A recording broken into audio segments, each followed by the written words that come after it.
أعوذ بالله من الشيطان الرجيم.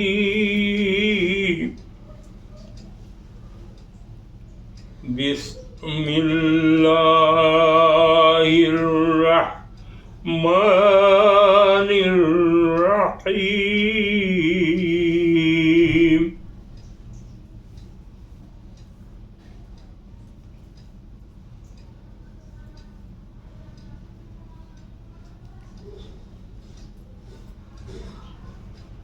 أفرأيت الذي تولى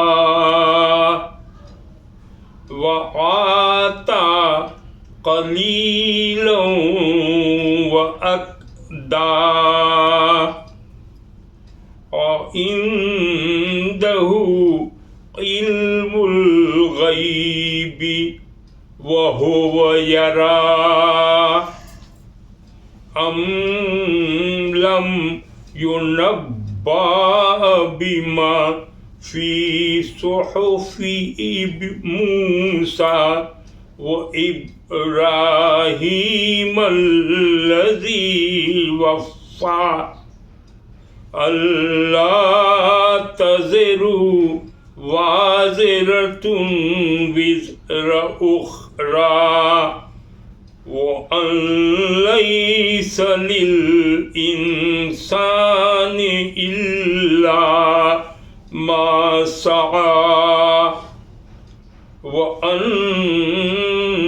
سعيه سوف يرى ثم يجزاه الجزاء الأوفى وأن إلى ربك المنتهى وأنه هو أضحك وأبكى وأنه هو أمات وأحيا. ابھی ہم لوگوں نے تلاوت شروع کی ہے سورہ نجم کی. اس کی یہ آخری آیت ہے، تیسری رکوع ہے. ہم لوگ 2 رکوع پڑھ چکے. اللہ کے فضل و کرم سے آج تیسرا رکوع شروع کیا ہے. اس سے پہلے ہم نے پڑھا اعوذ. اکابرین کا قرآن بھی ہے کہ جب بھی قرآن کی تلاوت کیا کرو تو اعوذ پڑھ لیا کرو تاکہ شیطان کے شر سے اللہ کی پناہ میں تم چلے جاؤ. اور کوئی کام شروع کرنے سے پہلے بسم اللہ الرحمن الرحیم پڑھنا چاہیے. اس میں بہت برکت ہے کیونکہ اللہ کے نام سے شروع جو نہایت مہربان اور بڑا رحم کرنے والا ہے. یہ اللہ کی طرف سے بڑی بات ہے کہ بسم اللہ الرحمن الرحیم سے شروع کرنا چاہیے. اس سے پہلے جو ہم لوگ دوسری آیت کی جو اخیر حصہ تھا اس میں تھا کہ آدمی کو اپنی بڑائی نہیں کرنا چاہیے، اپنی تعریف نہیں کرنا چاہیے کہ ہم بڑے اچھے ہیں، بڑے پاک ہیں، بڑے صاف ہیں. اس سے منع کیا گیا. کہا کہ بھائی اللہ تو دیکھ ہی رہا ہے تم جو کر رہے ہو اور اللہ کو سب معلوم ہے. اس لیے تم جو ہے یہ اپنی بڑائی اپنے سے مت بیان کیا کرو. یہ یہی تھا کہ ہم بڑے تقوی والے ہیں، پرہیزگار ہیں. نہیں، وہ تو اللہ دیکھ رہا ہے کہ کون کیسا ہے. اور اسی کے ہاتھ میں دنیا بھی ہے اور آخرت بھی ہے، سب کچھ. اب آگے ہے کہ افرأیت الذی تولی. یہ اللہ تعالیٰ اپنے رسول صلی اللہ علیہ وسلم سے مخاطب ہے اور اپنے نبی سے کہہ رہا ہے کہ آپ نے ملاحظہ فرمایا یا آپ نے دیکھا جس نے پہلے تو آپ کی طرف جھکا، اللہ کی طرف جھکا، اس کے بعد پھر مڑ گیا، اس سے روح گردانی کر دی، اس سے منہ پھیر لیا. اس میں یہ شان نزول میں دیا ہوا ہے کہ یہ واقعہ کس کے ساتھ گزرا. یوں تو کئی نام ہے لیکن اصل واقعہ جو ہے ولید بن مغیرہ کا ہے. ولید بن مغیرہ رسول اللہ صلی اللہ علیہ وسلم کے پاس آتا جاتا تھا اور ان کے فرمان سے وہ بڑا متاثر تھا. قرآن سن کے بھی بہت متاثر تھا. وہ دھیرے دھیرے اسلام کی طرف آ رہا تھا. تو جو قریش والے تھے، جو کافر و مشرک تھے، وہ ان کو پکڑ کے ایک آدمی کے پاس لے گیا اور کہا کہ بھائی ان سے ملو. اس نے کہا کہ بھائی تم کیوں ایسا کر رہے ہو کہ اپنے باپ دادا کا دین چھوڑ کر کے اور تم رسول اللہ صلی اللہ علیہ وسلم جو نیا دین لایا ہے کہ اللہ ایک ہے، پاک ہے، بے عیب ہے، وہی سب کچھ دیتا ہے، تم اس طرف کیوں جا رہے ہو؟ قرآن کی طرف کیوں جا رہے ہو؟ تو انہوں نے کہا کہ ہم کو قیامت آگے گی، عذاب ہوگا، اس سے بڑا ڈر لگتا ہے. تو اس آدمی نے کہا کہ ہم تمہارا عذاب جو ہے ہم اپنے سر پر لے لیں گے، تم کو ڈرنے کی کیا ضرورت ہے، لیکن اس کے لیے ہم کو کچھ دینا ہوگا. ہم کو اپنا مال دیتے رہو، ہم تمہارا آخرت میں وہ انتظام کر دیں گے. حالانکہ وہ لوگ تو مانتے نہیں تھے آخرت کو. وہ لوگ تو کہتے تھے کہ ہم مر جائیں گے، کب جائیں، جو ہے دنیا ہی میں کھاؤ پیو مرو جی ختم ہو جاؤ. لیکن اس نے ذمہ لے لیا تو کچھ دن تک تو وہ دیتا رہا اور اس کے بعد روک دیا. تو اللہ تعالیٰ فرماتا ہے اپنے رسول سے، یہی ہے شان نزول کہ آپ نے اس کو دیکھا کہ ایسا آدمی ہے. پہلے اللہ کی طرف آ رہا تھا، پھر روح گردانی کے لیے منہ پھیر لیا، اور پھر منہ کس لیے پھیر لیا کہ اس کا گناہ جو ہے وہ لے لے گا قیامت کے دن، اور اس کے بدلے میں یہ مال دے گا. اور یہ بھی ایسا کہ مال پورا نہیں دیا، تھوڑا سا دیا اور باقی رک گیا، نہیں دینے لگا. اس کو خوف ہوا کہ ہم اگر اس کی کو مال دیتے رہے تو ہمارا مال ختم ہو جائے گا. تو کیا اس کو غیب کا علم ہے کیا؟ یہی قرآن میں یہ آیت جو ہے یہی بتا رہی ہے کہ افرائیت الذی تولی، اے میرے پیارے حبیب، اے میرے پیارے نبی، کیا آپ نے دیکھا کہ اللہ تعالیٰ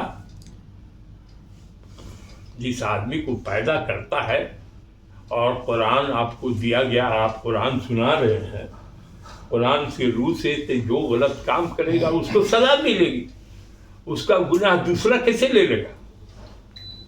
اور آگے کی آیت ہے وَآتَى قَلِيلًا وَأَكْدَى، یہ عجیب آدمی ہے، دیتا تھا تو دیتے رہتا، تو اس نے دیا نہیں، وہ کچھ دیا مال اور باقی روک دیا. اس نے نہیں دیا. کیوں روک دیا؟ کہ اس کو خوف ہوا کہ بھائی کہیں ہمارا مال تو ختم نہ ہو جائے گا سب. آگے کہتا ہے قرآن فرماتا عِندَهُ عِلْمُ الْغَيْبِ فَهُوَ يَرَى، کیا اس کے پاس علم غیب آ گیا؟ کیا غیب سے جان گیا، یا کیا وہ یہ دیکھ رہا ہے؟ اور اس کو اَوَمْ لَمْ يُنَبَّأْ بِمَا فِي صُحُفِ مُوسَىٰ، اور وہ ابراہیم الذی وفا، کیا اس کو جب غیب جانتا ہے تو اس کو یہ نہیں معلوم ہے کہ موسیٰ علیہ السلام کا جو صحیفہ تھا اس کو تورات کہتے ہیں، اس تورات میں کیا لکھا ہوا ہے؟ اور یہ جو ابراہیم علیہ السلام ہیں ان کو بھی صحف ملے تھے، کیا ان کا جو صحائف ہے، کتاب ہے، اس میں نہیں لکھا ہوا ہے؟ کیا اس کی خبر اس کو نہیں پہنچی؟ کیا اس کی جانکاری نہیں ملی؟ کیا اس کو ملنا چاہیے.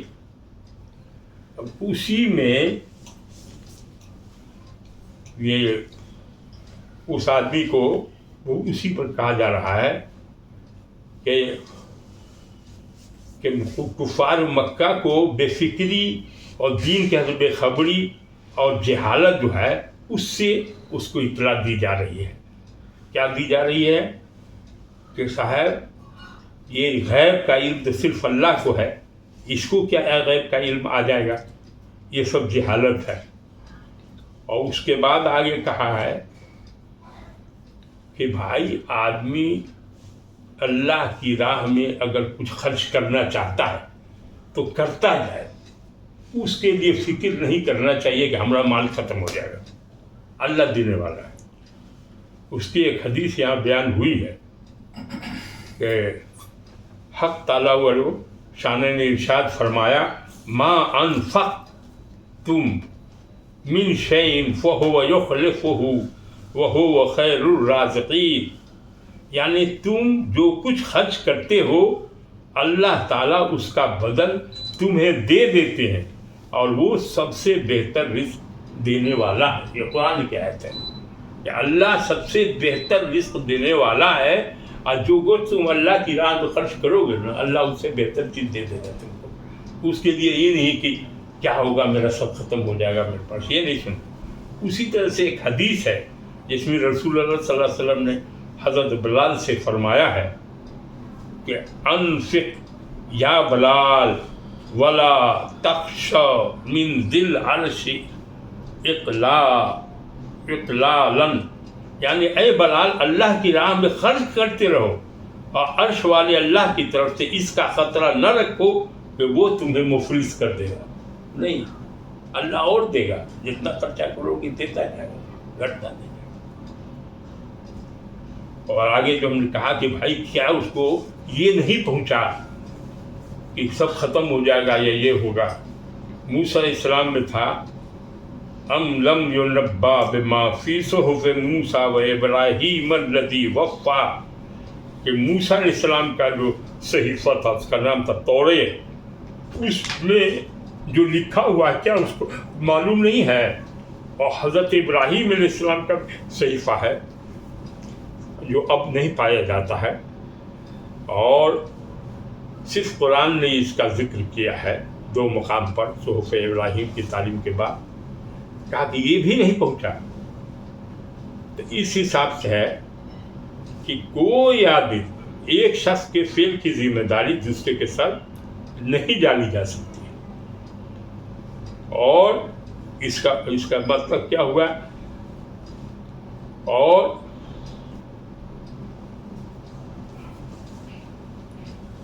یہاں ہوا کہ اللہ تعالیٰ نے کہا کہ یہ دیکھیے یہ میں نے اس کو دیتا تھا وہ بھی رک گیا، اس پر بھی کام نہیں کیا، اور اس کے بعد بتایا کہ صاحب اس کو کوئی غیب کی خبر آئی تو غیب بھی نہیں آئے۔ تو ابراہیم علیہ السلام جو تھے اپنے قول کو پورا کیا تھا، ان کا صحیفہ تھا، کم سے کم اس کے حساب میں تھا، کیا تھا اس صحیفہ میں آگے ہم بتائیں گے۔ اللہ تزر وازرۃ وزر اخری، مطلب کہتا ہے کہ کوئی آدمی کسی کے گناہ کا بوجھ نہیں اٹھا سکتا، یہ نہیں کہ گناہ تم نے کیا تو بیٹے کو سزا مل جائے یا بیٹے کو سر پہ چلا جائے گناہ اس کا، نہیں، جس کا گناہ ہے اسی کو بھوگنا ہوگا، یہ ہے اللہ تزر وازرۃ وزر اخری۔ اور آگے کہا گیا ہے کہ ان لیس للانسان الا ما سعی، اس کو بہت اچھے سے الگ الگ لوگوں نے کہا ہے کہ انسان کو وہی کچھ ملتا ہے جس کے لیے وہ کوشش کرتا ہے، جتنا کوشش کرے گا اللہ اس کا پھل دے گا، کوششیں نہیں کرے گا تو کیا۔ اس کی اچھی تشریح کی ہے دوسرے مفسرین نے، انہوں نے ایسا کہا کہ یہ بات تو صحیح ہے کہ جتنا آپ کوشش کیجیے گا اس کا پھل اللہ دے گا، لیکن یہ تو عدل ہوا، اس کا اللہ کا انصاف ہوا کہ جو محنت جتنا کرے گا اتنا اللہ اس کو دے گا، لیکن اللہ کا فضل بھی تو ہے، فضل تو اس کے علاوہ ہے، آپ نے جو محنت کیا تو محنت کیا، اور فضل جو ہے اللہ کا، آپ اللہ کی گر گرائے، حضوروں سے دعا لیا یا اور لوگوں سے دعا کیا تو اس کا فضل بھی ملتا ہے، ایسا نہیں ہے کہ نہیں ملتا ہے، یہ چیز اس میں کر دیا۔ ویسے دوسرے مفسرین نے صرف وہی لکھا ہے کہ جو آدمی کوشش کرے گا وہ پائے، جتنا بھی کوشش کرے گا، اب محنت ہی نہیں کرے گا تو کیا پائے گا۔ تو کہا کہ جتنا تم کوشش کرو گے اتنا تو بدلہ اللہ دے گا، لیکن اگر اللہ پر بھروسہ کیا ہے اور تم کو اس طرح سے دعائیں ملی ہیں، تم نے اس کی عبادت کی ہے، تو اللہ کا فضل تم کو آگے بڑھا سکتا ہے۔ یہ دوسرے مفسرین نے اس نقطے کو نکالا ہے۔ اب یہاں بوجھ پر ہے ثم یجزاہ الجزاء الاوفا، پھر اسے پورا بدلہ دیا جائے گا، جو بھی تمہارا عمل ہے اس کا پورا بدلہ تم کو دیا جائے گا۔ عمل ہی نہیں کرو گے تو کیسے دیا جائے گا؟ اور وَأَنَّ إِلَىٰ رَبِّكَ الْمُنْتَهَىٰ، یہ کہ تمہارے رب ہی کی طرف سب کو پہنچنا ہے، سب کی انتہا وہی ہے۔ کہاں جائے گا؟ اللہ کے پاس جائے گا۔ اِنَّا لِلَّهِ وَإِنَّا إِلَيْهِ رَاجِعُونَ، سب کچھ اللہ کا ہے، اللہ ہی کے پاس پہنچنا ہے۔ یہ ہے۔ اب اس میں بہت بحث آئی ہے اور فرق ہے۔ 4 امام ہیں، امام ابو حنیفہ کا دوسرا قول ہے اور امام شافعی کا دوسرا قول ہے۔ اب اس میں ایصال ثواب ہے کہ بھائی پہنچ سکتا ہے کہ نہیں پہنچ سکتا ہے، تو اس میں ہے دیا ہوا کہ کوئی بھی جو انسان ہے اگر اس کے لیے دعا ہوتی ہے یا وہ ہوتا ہے، اب ہے کہ عبادت کی 3 قسم دیا ہے امام ابو حنیفہ کی طرف پر۔ حنفیہ لوگ جو ہیں ان کے مطابق بتاتے ہیں، پہلا ہے خالص بدنی، جیسے نماز ہے، روزہ ہے، ایمان ہے، اس کو بولتے ہیں بدن کی عبادت۔ انسان اپنے کرنا پڑتا ہے، کیا؟ نماز اپنے پڑھتا ہے، روزہ اپنے رکھتا ہے، اور ایمان بھی اپنے ہی رکھتا ہے۔ تو ایک طرح کی عبادت یہ ہے۔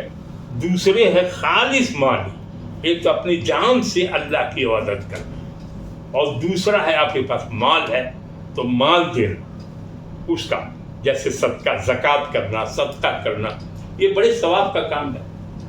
اور تیسرا ہے بدنی بھی ہے، مالی بھی ہے، جیسے حج کیا تو اس میں محنت بھی کرنا پڑتا ہے اور پیسہ بھی اپنا خرچہ کرنا پڑتا ہے۔ تو یہ 3 طرح کی عبادت میں سے ہے حج ہے۔ تو اب اس میں ہے کہ اب ایک سے دوسرے کے لیے فرض نماز پڑھ لیتا، کیا اس کا فرض نماز کا ثواب ملے گا؟ اس کے لیے صدقہ دے تو صدقہ ملے گا؟ تو امام شافعی کہتے ہیں کہ جو مالی عبادت ہے، مانے صدقہ ہے، وہ دے گا تو اب باپ کے نام سے، ماں کے نام سے، فلانے کے نام سے، کسی کے نام سے، کسی کو کھلا دیا، کسی کو پیسہ دیا، اس کا ثواب مل سکتا ہے صدقہ۔ اور یہ سب فرقے میں ہے کہ اس کا ثواب ملے گا۔ لیکن روزہ کا، اب ہماری ماں نے کے لیے کہ روزہ کیا، ہم نماز پڑھے، ماں کے لیے دعا کیا کہ اللہ اس کا ثواب ضرور پہنچا دیجیے۔ نماز پڑھا ان کے لیے، دوری کا نفل پڑھ لیا، اتنا کہا بھی اس کا جو ثواب ہماری ماں کو، باپ کو، خاندان کو پہنچا دیا، پہنچتا ہے کہ نہیں پہنچتا؟ تو اس پر کئی حدیثیں آئی ہیں اور اس کے بحث ہے۔ پہلے ہے ایصال ثواب ہے۔ اب امام شافعی جو ہے وہ کہتے ہیں کہ بدنی عبادت ویسے نماز، روزہ، تلاوت قرآن وغیرہ کا ثواب دوسرے کو نہیں پہنچ سکتا، اس کا ہے ایک دم امام شافعی، جس میں وہابی لوگ وغیرہ سب ہے، وہ پڑھتا بھی نہیں ہے، اور جماعت اسلامی والا سب اس میں ہے۔ لیکن امام حنفی کے نزدیک ہے کہ سب پہنچتا ہے، صدقہ کا ثواب بھی پہنچتا ہے، حج بدل بھی کیا جا سکتا ہے، اور عبادت ایصال ثواب کی ساتھ ہے۔ حنفیہ کے مسلک میں کیا کیا ہے وہ سن۔ انسان اپنے ہر نیک عمل کا ثواب دوسرے کو حوا کر سکتا ہے، خواہ وہ نماز ہو، روزہ، یا تلاوت قرآن، یا ذکر و صدقہ، یا حج و عمرہ۔ یہ بہت احادیث میں اس کی بات آئی ہے، اور ایصال ثواب کا اس میں یہ ہے حنفی مسلک میں، ہم لوگ حنفی مسلک میں۔ اب قرآن سنت کی کیا دلیل ہے؟ اب کہتے ہیں قرآن میں آیا ہے، فرمایا ہے، کیا ہے؟ اتبعناہم ذریاتہم بے ایمان والدین کے ایمان و عمل کی بدولت اولاد کو ان کے مرتبہ میں پہنچا دینا، یہ صحیح ہے، یہ قرآن میں دیا ہوا ہے، فائدہ پہنچا۔ حالانکہ والدین کے عمل و صحیح میں اولاد کا کوئی حصہ نہیں ہے، پھر بھی اس میں قرآن میں بھی دیا ہوا ہے۔ تو وہ آگے آ گیا کہ صاحب اگر کوئی ماں باپ اپنے عبادت کرتا ہے، نماز روزہ ہر چیز اولاد کے لیے بھی، اولاد بھی اس کے حساب سے کر رہا ہے، تو قیامت کے دن جو ہے اس کے بعد کی جو نیکیاں ہیں اور اس کی اولاد کی کچھ کم بھی ہو تو اس اولاد کو بھی جنت ملا، اس کو بھی جنت ملا، تو اللہ اس کے باپ کے اعمال کی وجہ سے اس کے بیٹے کو ساتھ کر دے گا، دونوں ایک ساتھ کر دے گا۔ یہ اتنا قرآن میں دیا ہوا ہے، قرآن کی آیت ہے۔ اور دارالقطنی میں ایک حدیث ہے، اب وہ شافعی نے کہا کہ نہیں، قرآن کا نہیں ہوگا، قرآن کی تلاوت کرے اب بخش دے تو نہیں ہوگا، لیکن حنفیہ میں یا اور بھی مسلک جتنے بھی ہیں سب نے کہا کہ اس کا ثواب ملے گا۔ تو اس میں دارالقطنی میں ایک حدیث ہے، حضرت علی رضی اللہ تعالیٰ عنہ سے مروی ہے، جس میں وہ بیان فرماتے ہیں کہ حضور صلی اللہ علیہ وسلم نے فرمایا جس شخص کا قبرستان پر گزر ہو اور وہ 11 مرتبہ قل هو اللہ احد پڑھ کر اس کا اجر مرنے والوں کو بخش دے تو جتنے مردے ہیں اتنا ہی اجر عطا فرما دیا جاتا ہے۔ یہ بخاری، مسلم، مسند احمد، ابن ماجہ، طبرانی، مستدرک ابن ابی شیبہ میں حضرت عائشہ، ابو ہریرہ، حضرت جابر بن عبداللہ، حضرت ابو رافع، حضرت ابو طلحہ انصاری، حذیفہ بن اسید غفاری کی متفقہ روایت ہے کہ رسول اللہ صلی اللہ علیہ وسلم نے 2 میڈھے لے کر ایک اپنی اور اپنے گھر والوں کی طرف سے قربان کیا اور ایک دوسرا اپنی امت کی طرف سے قربان کیا۔ مطلب یہ ہے آپ مردہ کو قربانی کریں گے ان کے نام سے تو جا سکتے ہیں، ان کو مل سکتا ہے، اس کا ثواب ملے گا۔ اب کوئی ہے اپنی ماں کے نام سے کچھ اچھا کرتا ہے، باپ کے نام سے کرتا ہے، مرے تو اس کا ہے۔ مسلم، بخاری، مسند احمد، ابو داؤد اور نسائی میں حضرت عائشہ رضی اللہ کی روایت ہے کہ ایک شخص نے رسول اللہ صلی اللہ علیہ وسلم سے عرض کیا کہ میری والدہ کا اچانک انتقال ہو گیا ہے، میرا خیال ہے کہ اگر انہیں بات کرنے کا موقع ملتا تو وہ ضرور صدقہ کرنے کے لیے کہتے، اب اگر میں ان کی طرف سے صدقہ کروں تو کیا ان کے لیے اجر ہے؟ میری ماں کی طرف سے اگر ہم صدقہ کریں تو ہماری ماں کو اجر ملے گا؟ تو اس کا جواب ہے، بہت کثیر روایت ہے اور رسول اللہ یہ ہے کہ ایصال ثواب نہ صرف ممکن ہے بلکہ ہر طرح کی عبادت اور نیکیوں کے ثواب کا ایصال ہو سکتا ہے، اور اس میں کسی خاص نوعیت کے اعمال کی تصریف نہیں ہے۔ یہ بخاری، مسند احمد، ابو داؤد، نسائی، اس سے ہے، رسول اللہ سے روایت ہے اور حضرت عائشہ صدیقہ سے بھی روایت ہے۔ لیکن کوئی آدمی کسی کو بھائی عذاب ہو جائے، مر گئی ہے تو یہ ہو جائے، اس کو جہنم میں جلے، یہ جلے، کہا یہ دعا قبول نہیں ہوگی۔ عذاب کو بھیجا نہیں جا سکتا، ثواب تو جا سکتا ہے فائدے کے لیے، لیکن عذاب کوئی آدمی بد دعا کرے، مرنے کے بعد بھی نہیں چھوڑے، اس کو خوب کرتا رہے، کوستا رہے، تو اس کا کوئی اثر نہیں پڑنے والا۔ اب ہے ابن عباس رضی اللہ عنہ کے ہے کہ قبیلہ جوہنیہ کی ایک عورت نے حضور سے دریافت کیا کہ میری ماں نے روزے کی نظر مانی تھی، وہ پوری کیے بغیر مر گئی، کیا میں اس کی طرف سے روزہ رکھ سکتی ہوں؟ آپ نے فرمایا اس کی طرف سے روزہ رکھ لے۔ بخاری و مسلم، احمد، نسائی، ابو داؤد۔ اور حضرت بھولیجہ کی یہ روایت ہے کہ ایک عورت نے اپنے ماں کے متعلق پوچھا کہ اس کے ذمے 1 مہینے کے روزے یا 2 روزے تھے، کیا میں یہ روزے ادا کر دوں؟ آپ نے اس کو بھی اجازت دے دی۔ مسلم، احمد، ترمذی، ابو داؤد۔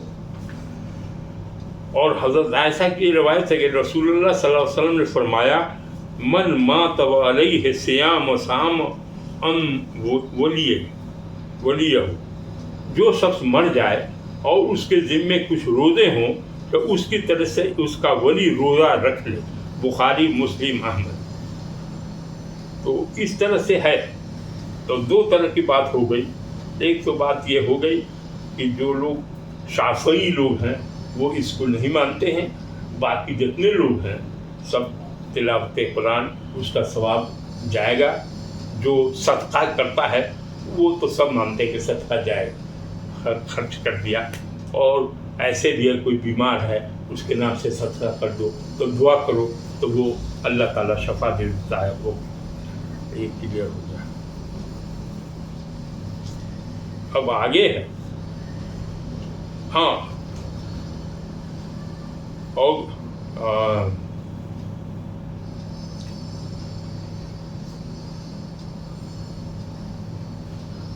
ہر آدمی کہاں پہنچے گا؟ اللہ کی طرف پہنچے گا. وَأَنَّهُ هُوَ أَضْحَكَ وَأَبْكَىٰ. اب اللہ تعالیٰ ہی ہنساتا ہے انسان، خوشی دے گا تو اللہ ہنسے، مانے انسان ہنسے گا. تو جو آپ ہنستے ہیں وہ بھی اللہ کی طرف سے، چونکہ اللہ نے آپ کو کوئی ایسی خوشی دی جس کی وجہ سے آپ ہنسنے لگے. اور وہی رلاتا بھی ہے. تو اب غم دے کے آپ کو غم دیا تو آپ کو رونے لگے. تو وہ آدمی کے بس کی بات نہیں ہے کہ ہنسی یا روئے. ہنسی نہیں نکلتی آدمی کو. ہنسی بھی وہی دیتا ہے، ہنسی دینے والا بھی وہی ہے، غم دینے والا بھی وہی. وَأَنَّهُ هُوَ أَضْحَكَ وَأَبْكَىٰ. ابکا مانے رلاتا ہے، اضحک مانے ہنساتا ہے. وَأَنَّهُ هُوَ أَمَاتَ وَأَحْيَا. اماتا کہتے ہیں موت، وہی مارتا ہے. موت بھی جو دوسرا کوئی نہیں دے سکتا، سب اللہ کی طرف سے ہے. تب موت آئے گی آپ کو، اللہ ہی موت دیتا ہے. اور وہی زندہ کرتا ہے، وہی جلاتا بھی ہے. اب آدمی مر گیا، سب قبر میں چلا گیا، قیامت کا دن آئے گا، سب کو جلائے گا. تو جلانے والا بھی کیا ہے؟ دوبارہ وہ اللہ ہی ہے. پہلی بار بھی پیدا کرنے والا اللہ ہی ہے، اور دوبارہ بھی اٹھائے گا، پیدا کرے گا، وہ اللہ ہی کرے گا. مطلب سب کچھ اللہ کے اختیار. وَأَنَّهُ خَلَقَ الزَّوْجَيْنِ الذَّكَرَ وَالْأُنثَىٰ. اور اسی نے نر اور مادہ، وہ عورت اور مرد پیدا اسی نے کیا، وہی ہے، جوڑا بنایا. من نطفۃ اذا تمنا. اور وہ بھی کیسے؟ مادر رحم میں نطفہ سے وہ پیدا کیا. یہ اللہ دیا. اسپرم کہتے ہیں، اس کا ریسرچ ہوا، ایمبریولوجی جو جانتے ہوں گے وہ پوری کہانی اس میں جانتے. وہ انسان کے بس میں کچھ نہیں ہے، سب ہے اللہ کے ہاتھ میں. وَأَنْ عَلَيْهِ النَّشَاءَةَ الْأُخْرَىٰ. اور دوبارہ بھی جو آدمی قیامت میں اٹھے گا تو اسی اللہ کی، جب سور پھونکا جائے گا، اللہ کا حکم ہوگا، سب اٹھ کے چلے گا. وَأَنَّهُ هُوَ أَغْنَىٰ وَأَقْنَىٰ. اور اللہ ہی غنی بناتا ہے. تمہارے پاس جو پیسہ آتا ہے سب اللہ، اس کا فضل وہ دیتا ہے. اور وہ اقنا کہتے ہیں جائیداد، پراپرٹی، ہر کچھ، مالدار. تو کوئی کہے کہ ہماری محنت کی کمائی ہے، غلط. سب اللہ کی دے. اللہ کسی کو جتنا دے، جیسے دے، کم دے، بیچی دے، سب وہی کرتا ہے. وَأَنَّهُ هُوَ رَبُّ الشِّعْرَىٰ. وہی شیرہ ستارے کا بھی رب ہے. پہلے کے زمانے میں یہ جو مشرکین مکہ تھے یا اور بھی تھے، وہ شیرہ ستارہ پوجتے تھے. تو وہ اس میں اللہ کہتا ہے کہ قرآن میں ہے کہ ارے شیرہ جو ستارہ ہے اس کا رب بھی، رسول اللہ بتایا، اس کا بھی رب اللہ ہی تعالیٰ ہے. اب تم اس کی اللہ کی مخلوق کو پوجتے ہو. پوجنا ہے تو اللہ کو پوجو، اللہ کی عبادت کرو. اور تم ستارے کو پوج رہے ہو. اس زمانے میں وہ ستارے کو پوجا کرتے تھے. وَأَنَّهُ أَهْلَكَ عَادًا الْأُولَىٰ. اور سب سے پہلے عاد ہے، ثمود کی قوم ہے، سب کو نیست و نابود کیا۔ اس میں ہے قوم عاد جس کی طرف حضرت ہود علیہ السلام بھیجے گئے تھے۔ قوم عاد دنیا کی قوی ترین اور سخت ترین قوم تھی۔ ان کے دو طبقے ایک کے بعد دیگرے عاد اولا اور عاد اخری کے نام سے موسوم ہے۔ یہ قوم جب حضرت ہود علیہ السلام کو جھٹلانے کی پاداش میں طوفان کے عذاب کے ذریعے ہلاک کر دی گئی، اسی کو عاد اولا کہتے ہیں۔ تو کہا کہ اللہ تعالیٰ نے عاد اولا کو، اس کی جو قوم تھی عاد کی، وہ اللہ کی نافرمانی کیا، ظلم و ستم کیا، اس کو ختم کیا، اس کو بھی ختم کیا۔ قریش والوں کو سمجھایا جا رہا ہے کہ تم راستے پر نہیں آ رہے ہو، تم ایمان نہیں لا رہے ہو، تم اللہ کو چھوڑ کے غیر اللہ کی عبادت کر رہے ہو۔ دیکھ لو ان لوگوں کا کیا حشر ہوا، تم سے زیادہ مضبوط، طاقتور اور بہادر لوگ تھے، تم تو ویسے تھے بھی اور ہو بھی نہیں، تو ان کا جو حشر ہوا تو تم سمجھ لو کہ تم اگر اللہ کے راستے پر نہیں ہوئے تو عذاب الہی کبھی بھی آ سکتے ہیں۔ اور دوسرا ہے قوم عاد کا، دوسرا ہے عاد اخری۔ اس میں ہے کہ جب وہ طوفان کے عذاب سے ہلاک کر دی گئی، وہ قوم بھی ہلاک ہو گئی۔ قوم نوح کے ہلاک ہونے کے بعد ہونے والی یہ پہلی قوم ہے، اس کو عاد اولا کہتے ہیں۔ صرف وہ لوگ بچے تھے جو حضرت ہود علیہ السلام پر ایمان لائے تھے، ان کی نسل کو عاد اخری یا عاد ثانیہ کہتے ہیں۔ عاد اخری حضرت صالح علیہ السلام کی قوم تھی۔ ان لوگوں نے جب صالح علیہ السلام کی نافرمانی کی تو ان کو سخت آواز کے ذریعے سے ہلاک کر دیا۔ تو کہا گیا کہ یہ لوگ تو بچے ہی نہیں، دیکھتے بہادر لگتے لنگو قوم، اور تم اللہ کی عبادت نہیں کرتے ہو، اللہ کے راستے پر نہیں چلتے ہو، یہ جو تم اللہ کو چھوڑ کے بتوں کی پوجا کرتے ہو، تمہارا کیا حشر ہوگا۔ آگے کہا جاتا ہے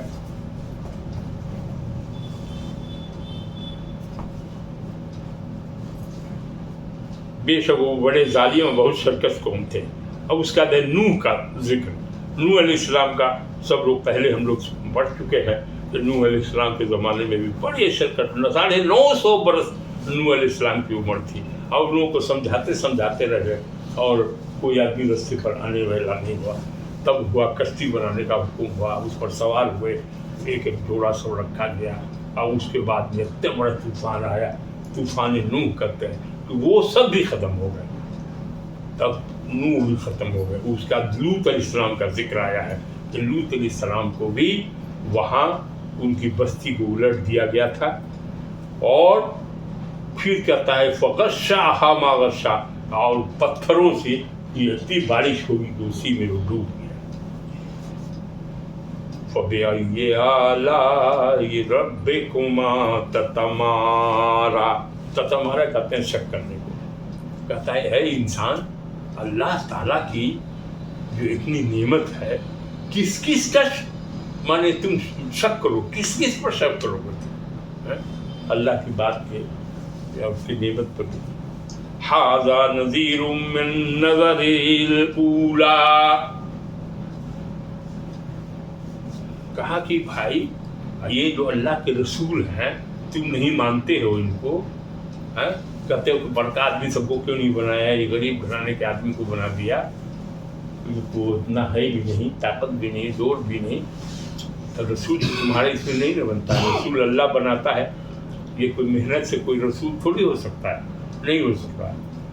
اور کہا کہ یہ بھی ڈرانے والے ہیں جیسے اور رسول آئے تھے، تو یہ اولین اور خاتم النبیین ہیں، ان کے بعد کوئی نبی نہیں آئے گا، یہ بھی وہی ڈرانے والے ہیں کہ اچھا کام کرو گے تو جنت میں جاؤ گے، اور غلط کام کرو گے ڈرانے نذیر اور بشیر ہیں، خوشخبری بھی سناتے ہیں اور ڈرانے والے بھی۔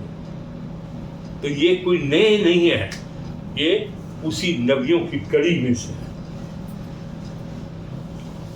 اور آگے ہے عازفۃ العازفہ، قریب آنے والی قیامت قریب آ گئی۔ کہا کہ وہ گھڑی، عازفہ کہتے ہیں قریب آنا، اور کیا ہے گھڑی؟ کون گھڑی ہے؟ قیامت. تو قیامت آنے والی ہے. لیس لہا من دون اللہ کاشفہ، اللہ کے سوا اس کا کوئی ظاہر کرنے والا نہیں، کوئی اس کو ٹالنے والا نہیں. صرف اللہ ہی ایسا ہے قیامت کے بارے میں جانتا ہے. کب آئے گا نہیں آئے گا یہ بھی اسی کو، اس لیے اس کا ظاہر کرنے والا نہیں، اس کو کھولنے والا دوسرا وہ اللہ ہی ہے. افمن ھذا الحدیث تعجبون، اب پوچھتا ہے کیا تم لوگ کو اس بات سے تعجب ہو رہی ہے؟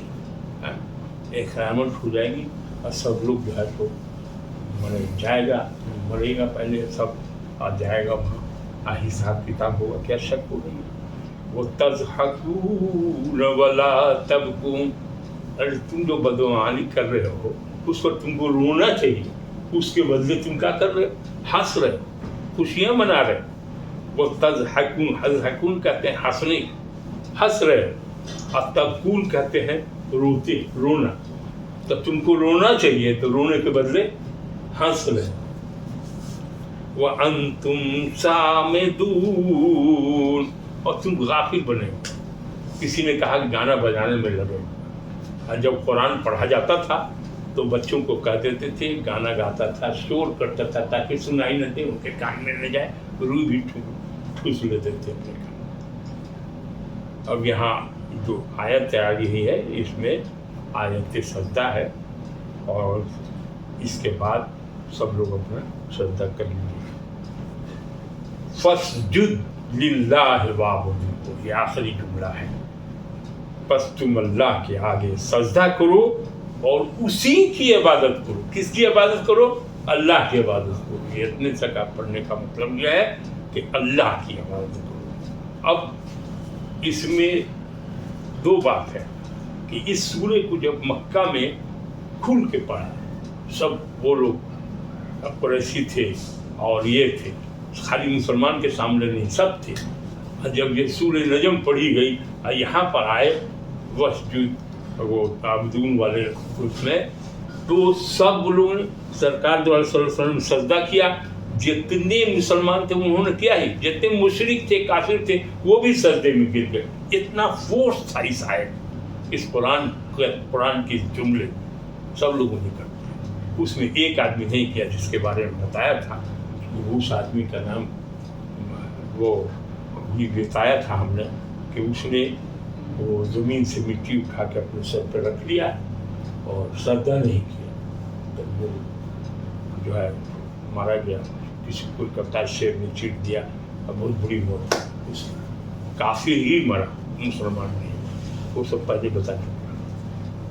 اب دعا پر کچھ پوچھنا ہو تو پوچھو. تو وہ سپورٹ کیا ہے، ساری حدیثوں کو جمع کیا ہے، اور تفسیر القرآن ہے مولانا عبداللہ مودودی صاحب کی بہت قابل، پوری دنیا میں ان کا نظریہ جاتا ہے. اب انہوں نے اس کو سپورٹ کیا، سب کچھ رکھ دیا ہے. اب اس کے بعد یہ ہے کہ جو شافعی بھاوی لوگ ہیں، شافعی اس کے ماننے والے، اور بھی کچھ دوسرے لوگ مالکی وغیرہ، وہ لوگ اس کو نہیں مانتے ہیں کہ قرآن پڑھا جائے یا ثواب دیا جائے، یا دوسرے کے لیے جو دعا کرتا ہے تو کوئی فائدہ پہنچے گا. یہاں بھی تو وہی ہوگا، تفہیم القرآن میں بھی وہی بات ہوگی. ایکسیپٹ ہے، یہ حنفی ہیں، یہ مانتے ہیں، یہ سب مودودی تو جماعت اسلامی سے، ہاں، لیکن سب انہوں یہ نہیں مانتے.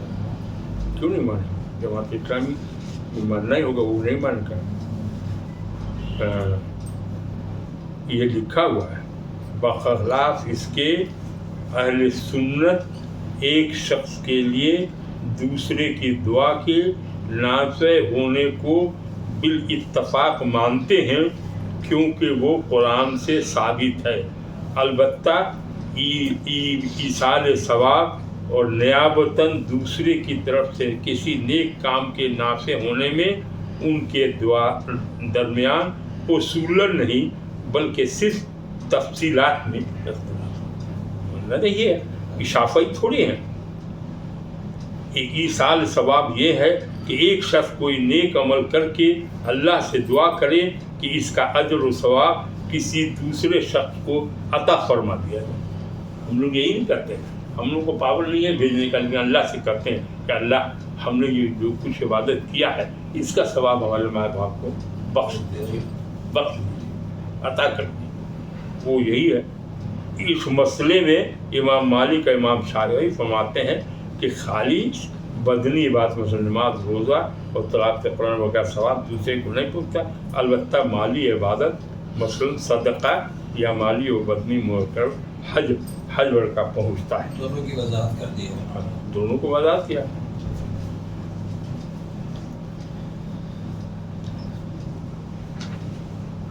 بھاڑا ہوا ہے، اب بڑی ہوئی حدیث میں ہے ان کا، ہم دوسرے سے حدیث پڑھ دیا ہے. بیان کر ہی دیے ہیں. اور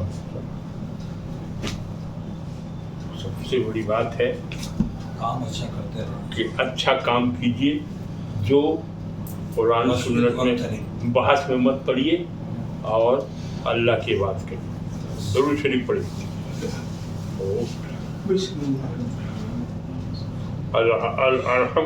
اللہم صلی علی سیدنا مولانا محمد وعلی آل محمد کما صلیت علی ابراہیم وعلی آل ابراہیم انک حمید مجید.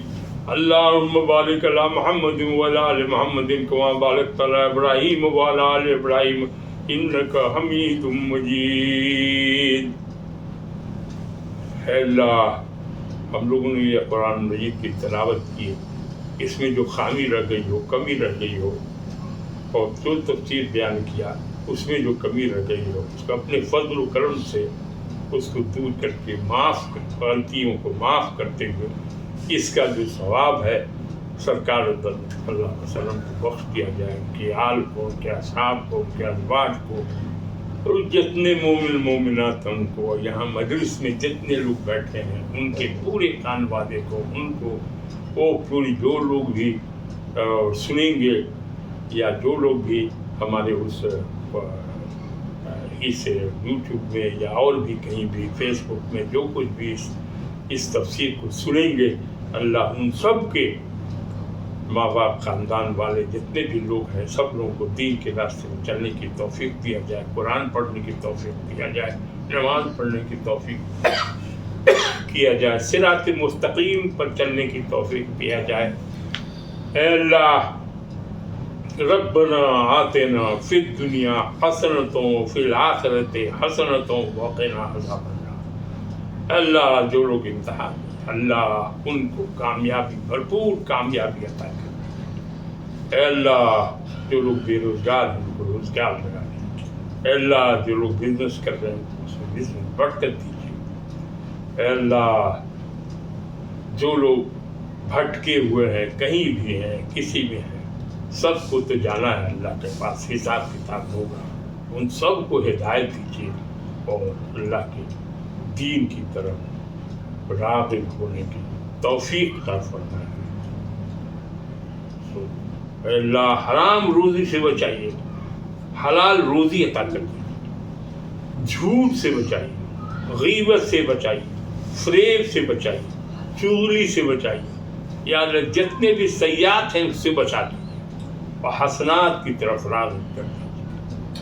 اپنا فضل دیجیے، اپنی رحمت کے سائے میں دیجیے. اے اللہ شیطان چاروں طرف ہے، شیطان کے شر سے بچا دیجیے. اے اللہ تو رحیم ہے، تو کریم ہے. آپس میں محبت دیجیے، نفرت دور کیجیے، کدورت دور کر دیجیے. دوسرے کے ٹوہ میں نہ رہے. کون کیا کرتا ہے اللہ تو سب دیکھ رہا ہے. جو جائز کام کر رہے ہیں ان کو برکت دیجیے، جو غلط کر رہے ہیں اللہ ان کو راستے سے روک کر اچھے راستے کی طرف، صراط مستقیم کی طرف کر دیجیے. سبحان ربک رب العزت عما یصفون وسلام علی المرسلین والحمد للہ رب العالمین.